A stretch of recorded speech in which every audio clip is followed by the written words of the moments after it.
Hello everyone. So today we're going to talk about machine learning. So this video is for you if you do not know what machine learning is and you are interested in knowing the basics and understanding all about it, not going into too detail, but just an overview kind of thing. And it doesn't matter if you're from a tech or non-tech background. So this video will help you understand what machine learning is all about. So let us begin. Now, what is ML? So you must have heard about machine learning or artificial intelligence recently, especially with the rise of ChatGPT, and it has become a very trending topic. And it is a topic, or it is, you know, it is a thing that will change various sectors and has already created a huge impact in many of the sectors for also for the economy. Now, machine learning is a growing technology which enables computers to learn automatically using given data. So, given data basically, data is collection of information. So, you provide the machine with information, you provide it with data, and you train it to make predictions based on those. So, that is kind of what machine learning is, and it uses various algorithms for building mathematical models and making predictions. So now when we provide this data to machine learning, it builds it into various mathematical models. Now to make a prediction, let's say if you want to predict a house price, so you somewhere you can maybe form an equation where the variables would be the living area, the pin code maybe, and the kind of house it is it a row house, is it a apartment, so those kinds of things. So if you kind of use these variables, you can probably form a complex equation or a mathematical model. So that is just an example. So similarly, there are various models, there are various algorithms. Algorithm is nothing but a step by step approach, and there's various of these in machine learning. So these are pre-defined models, and there are various libraries also where you can directly use these. Now it is a subset of artificial intelligence which is concerned with development of algorithms. Now artificial intelligence is superset, so machine learning is a subset, and this is kind of a more specific part of artificial intelligence. We'll see about it. So this is just an image that portrays how machine learn and how humans learn. So on one end you can see the machine which learns from data, and the other end there's human. So humans mostly learn from experiences. Now, artificial intelligence is basically the ability of machine to imitate human intelligence. So that is what artificial intelligence is. And machine learning is a little more focused, whereas artificial intelligence is a very broad category. Even machine learning is actually, but it is a little more focused than AI. So algorithms to incorporate intelligence in machines using data. So that is what machine learning is. Now data here is kind of the keyword over here, algorithm and data. So you use information, you train a machine based on an algorithm, and then it makes predictions for you. So that is in simple words. Then there comes deep learning, which is even more focused. So it is complex algorithms that try to mimic the human brain. So just like we have neural networks, so similarly there is artificial neural network which is there in deep learning. So today we'll just talk about machine learning. Now, how does machine learning work? So it uses data to build models which can predict the output for new data. So you saw this in previous slide as well. Now, if there is data and you have a trained model, you will have a prediction. It's as simple as that. Now, to train the model, again, you have to provide data and use an algorithm and put the model is trained. So that is how the model is trained. And when once you have a trained model and you want to make a prediction, now of course, if you're making prediction, you need certain parameters, certain variables. Like for example, let's say if you want to predict the price of a house. So you will need certain variables like the number of rooms it has, the area it has, the locality it is in, its address, what kind of house it is, and all the other amenities, etc. So based on this data, you can predict, you can guess what the price must be. Similarly for the machine, if there is the data, it can predict using the trained model. Now, how do you know if it will rain or not? Usually, we look at the sky and we can tell if it's going to rain today or not. So how do we know that? Now, there are certain things like, let's say, clouds. If it is cloudy, especially if there are dark clouds, you can, basically predict with a very high accuracy that yes, it will rain. So that is something that occurs before rain. So by just understanding how things are, by gathering information from the environment, we can predict if it will rain or not. So this is an example again. So just putting it into words. Now you must not have thought about it into that much of detail, but now let's say if you'll first see the weather, if it is cloudy or sunny. If it is sunny, it probably won't rain. If it is cloudy, you'll look at the color of the clouds. If it is white clouds, then it probably won't rain again. If it is gray clouds, then there's a good chance it'll rain. And again, you'll also see the temperature. If it is really warm outside, if it is sunny and warm, again, very low chances of raining. But if it is a cool weather and it is cloudy, so yes, you would say it'll rain. So these are the features, you can say. So yes, features or attributes. So the features in this are weather, temperature, and cloud color. So what are features or what are attributes in machine learning? So attributes represent a measurable piece of data that can be used for analysis. So basically something that can be measured and can be used for analysis is attribute. Now weather. So if weather is the attribute, its values were cloudy or sunny. Now of course there are more, but this is just an example. Now similarly, cloud color is the attribute and its values, possible values are white and gray in this scenario. Same with temperature. So that is what features and attributes is. Now if you try to put it into a data set, something that a machine will understand. Now you cannot just, expect the machine to gather data on its own. You have to feed the data to it. Now to feed the data to it, you cannot directly, put a random photo. Now that is also possible actually in deep learning, but in more simpler terms, if you form a data set in terms of text, if you translate all the features which you can see in terms of a data set like this, then you can train your model. So these are all the possible combinations. If you see, the weather can be cloudy. If it is cloudy, temperature can be cool and the cloud color can be either white or gray. So similarly, if weather is cloudy, temperature can also be warm. And again, if it is cloudy, the color can also be white or gray. If it is sunny, of course it's not cloudy, so cloud color is out of the picture. It will be a blank value or a null value, and the temperature can be cool or warm. Now rain. So will it rain? So this is our target feature, as you call it in terms of machine learning language.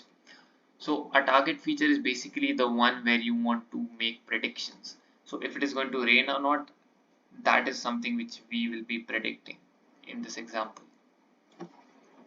Now, how do you know if your friend will like a movie?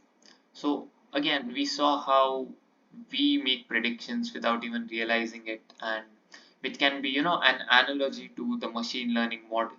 Now, similarly, another analogy could be, how do you know if your friend will like a movie? We often suggest our friends a certain movie and we think they'll actually like it, and that's why we suggest it to them. So what is the thought process behind us suggesting that? Now sometimes it can be that they like a specific genre like maybe suspense or mystery, and maybe they like documentaries. So it depends. Now it can also be they like animated movies, or it is also possible that they like an actor so much that they probably just like all of his or her movies. Similarly, it can be about a director, it can be about the cast, or it can be about the storyline. So there are so many factors that come into play. Now again, once you translate these factors, these features into proper data, and if you feed it to the machine based on an algorithm, then you can help predict based on that. The machine will predict it for you based on this given data. Now, classification of machine learning. So at a broader level, it can be classified into three types, which is supervised learning, unsupervised learning, and reinforcement learning. Now, just by hearing these names, you must have gotten a rough idea about what they are. So let's see what supervised learning is. So it is a type of ML which learns from labeled data. So for example, let's say if you want to train an infant to know the difference between apples and oranges, so you will obviously show him an apple, you'll point at it and you'll say this is an apple. So you'll say that till he learns it and he also says it once we ask him to. Similarly, you'll show him an orange and you'll call out orange. You'll tell him this is an orange. So how it's basically you're labeling it. You're showing a picture and then you're labeling it and you're telling. So you can see this image over here. This input data. In our example, it was apples and oranges.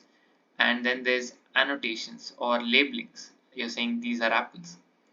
Then you feeding it into model. So next time the next time the infant sees this object, which is apple, we know that. But next time the infant sees it, he or she will also call it an apple. Similarly, the model will also predict it as an apple. So that is, a real life analogy with machine learning. So output for supervised learning can also be a numeric value. So we also saw about house price prediction, how we can predict houses based on various features. Now that is again supervised learning. And similarly, you can talk about teaching about colors, teaching different things, and then asking, the person what this thing is. So that is nothing but supervised learning. And similarly, we have various algorithms for this as well. Now, supervised learning is further classified into two types, which is classification and regression. So classification means categorical label and regression means numeric label. So categorical basically means in wordings, let's say, like an apple, like colors and so on, like just yes or no. Whereas regression means numeric label. So while predicting price, it will be in numbers. So the price can vary from, let's say 1000, let's say it can go 1001, 1002, this n number of numbers.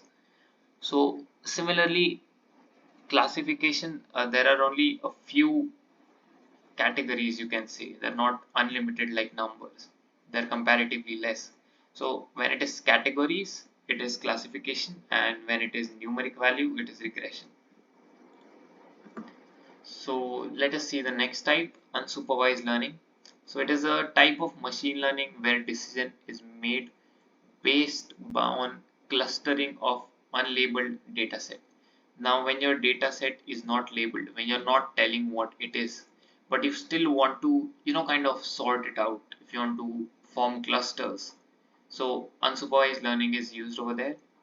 Now in this image you can see if there are various fruits given and you probably do not know their names, you can still put them into different clusters by looking at their shape, size and color and probably even weight. So it will be similar for these we know are apples, but even if we do not know that, we can still segregate them from the rest because of how similar they are. So that is what unsupervised learning is. Even though you're not providing any label, you can still cluster them and form groups of them. Now there is types in this as well. So there's clustering, which finds the commonalities in data and categorizes it as per the presence or absence of it. So presence or absence of these commonalities. Now the other type is association, which is used for finding the relationship between the variables using if then statements. So it tries to find some sort of relation between two data objects in a given data set, and based on that it can form clusters or it can categorize it. So an example of this would be arranging products in a store shelf. Now, whenever you go to a supermarket, you can always see that, let's say if there's ketchup, all of the ketchups will be in that shelf. It won't be randomly stored in different parts of the store. It'll be in one place. And similarly, the other food items, let's say it's possible you can have cheese over there, since they are, they belong to a certain category, and so on, like let's say mayonnaise and all. So all these things, they are stored together usually, and that's a real life example of unsupervised learning. Even if you do not know what exactly that object is, if you see a bulk of that object, you'll put it together in a shelf. Now applications of unsupervised learning. So there is anomaly detection, there is a recommendation system, whenever you see any movies on any OTT platform. So all of these have their own recommendation system. This is nothing but unsupervised learning. It is machine learning, and that's how they recommend different movies or different series to you. Then there's customer segmentation. So dividing customers based on various factors like if it is a new customer or if they can, probably come back, all these things. So customer segmentation. Now the last part, reinforcement learning. So it is a training method based on rewarding desired behaviors and or punishing undesired ones.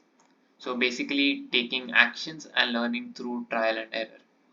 So when you hear reinforcement and put learning with it, it means that you are reinforcing it with something. You are providing, either a reward or a punishment.